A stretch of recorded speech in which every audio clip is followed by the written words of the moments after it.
Bwana, leo Machi 25 mwaka 2026, Jamhuri ya Muungano wa Tanzania, lakini pia ndugu jamaa na marafiki wengi wa aliyekuwa mbunge wa jimbo la Isimani na waziri wa nchi ofisi ya waziri mkuu, sera, bunge, uratibu na wenye ulemavu. Huyu si mwingine ni William Lukuvi. Yeye amefariki dunia leo Machi 25 mwaka 2026 majira fani vya saa 1 asubuhi katika hospitali ya Benjamin Mkapa pale jijini Dodoma alipokwenda kupatiwa matibabu ya ugonjwa wa mshtuko wa moyo. Sasa hii hapa ni taarifa ambayo ilitolewa mapema sana siku ya leo, lakini baada ya hapo nilikwenda kutembelea peji moja ya God Bless Lema ambaye ni moja kati ya kiongozi na mwanasiasa maarufu kabisa wa chama cha upinzani. Ameandika maneno ya hisia na mazito sana kuhusiana na kile ambacho amekizungumza kutokana na kutokea kwa kifo hiki cha William Lukuvi, na nukuu kitu ambacho ameandika kwenye ukurasa wake rasmi kabisa wa Instagram. Anasema kwamba tunazaliwa bila kitu na tunaondoka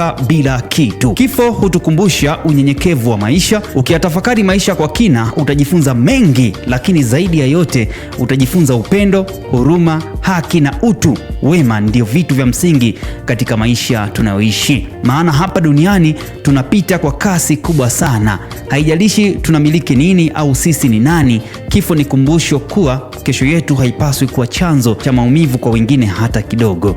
Nafikiri hii ni maana halisi ya kuishi, kuacha alama ya wema na upendo na si majeraha mioyoni mwa watu. Maumivu ya kuondokewa ni makubwa, lakini kumbukumbu nzuri ni tiba ya moyo. Anamaliza kwa kusema kwamba mimi na Lukuvi tulipenda kutaniana kila tulipokutana mara zote, na sasa hayupo tena. Hili pia ni kumbusho muhimu kwetu tunaoendelea kuishi. Kifo hutufundisha thamani ya muda tuliobaki nao.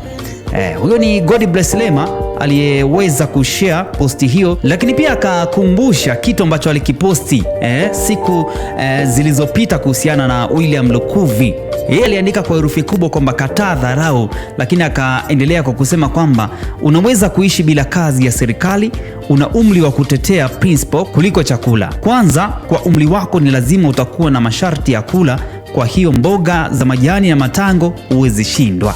Mtazame Jenerali Ulimwengu, akaweka mkwaju pia Profesa Asadi. Ni moja kati ya kumbusho ambalo alimkumbusha au aliokumbusha wa Tanzania kuhusiana na jinsi ambavyo alimuelezea William Lukuvi mara baada ya kugombea kwa mara nyingine tena, miongoni mwa kiongozi ambaye pia amekuwa serikalini kwa muda mrefu akishika wadhifa tofauti katika Jamhuri ya Muungano wa Tanzania. Rest in peace William Lukuvi, Mungu akupumzishe mahala pema peponi. Mimi ni Joseph Makori, Mr. P, Mr. Producer kutoka 91.7 Mazingira FM Radio.